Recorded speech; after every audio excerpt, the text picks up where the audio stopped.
Welcome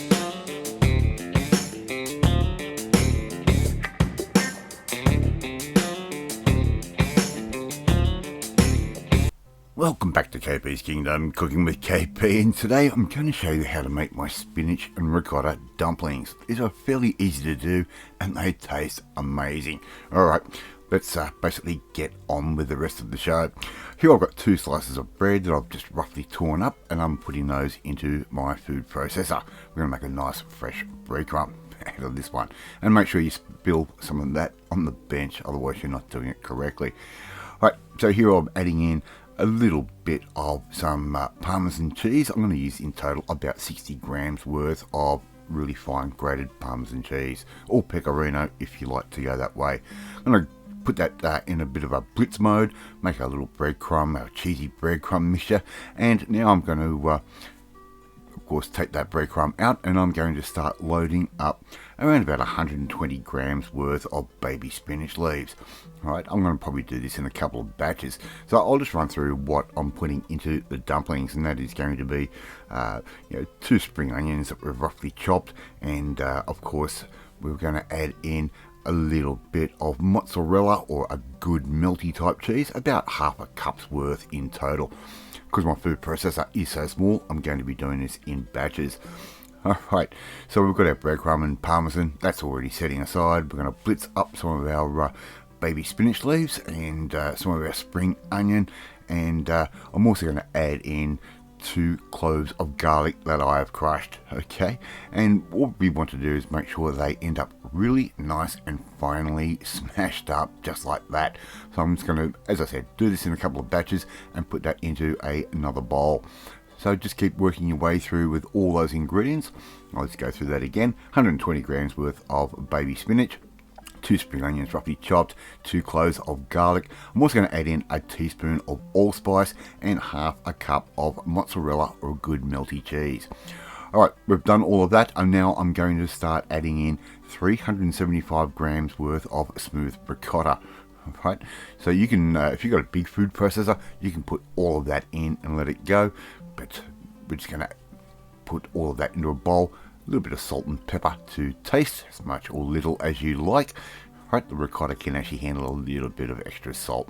I'm just going to basically mix all of this up and make up a really nice little mixture.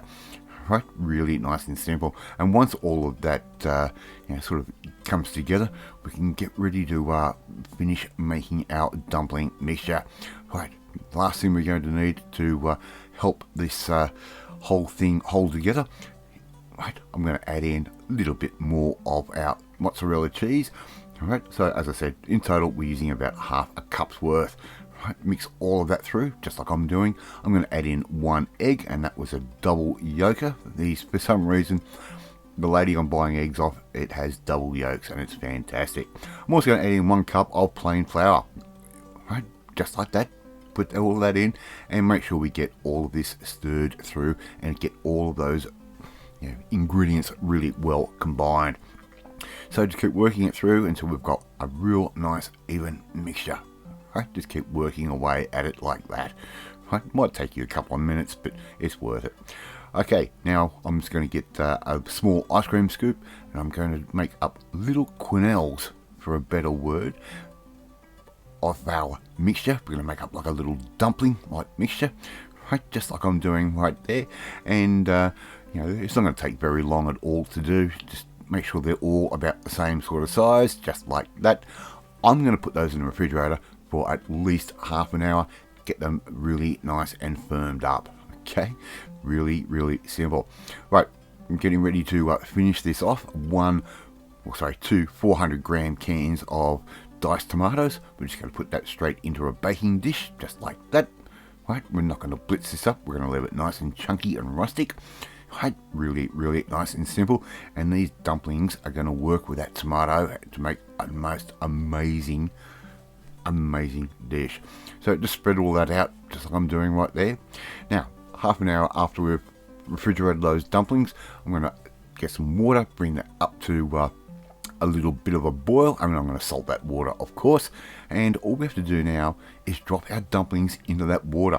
Right, just nice and carefully, and I'm going to let them go for about 3 minutes, or until they rise to the top. You'll actually see these rise to the top, and when they do, what we can do, we can just take those out and put that straight in on top of that beautiful tomato. Now, if one or two fall apart, it's not really an issue, and they might fall apart, but in most cases, it's going to work out just fine. Alright, we're going to add our dumplings in like that, and now we're going to get our parmesan and breadcrumb mixture. I'm going to sprinkle that all over the top, just like I'm doing there. Now my oven is already sitting at 180 degrees Celsius, that is. Alright, what we're going to do, we're going to bake these off for around about 15 to 20 minutes or so, and they will turn out amazing. Alright, I'm going to put a little bit more cheese over the top. Mrs. KP is going to put that in the oven for me for about 15 to 20 minutes, and before you know it, it's going to come out. I'm going to put a little bit of basil leaves over the top just for extra vibrance and goodness. Alright, and all we have to do now is serve those up. How good does that look? Love to see you try and make this one at home. Thank you so much for watching this video. Really do appreciate it. If you like this video, hit that like button. It helps the algorithm.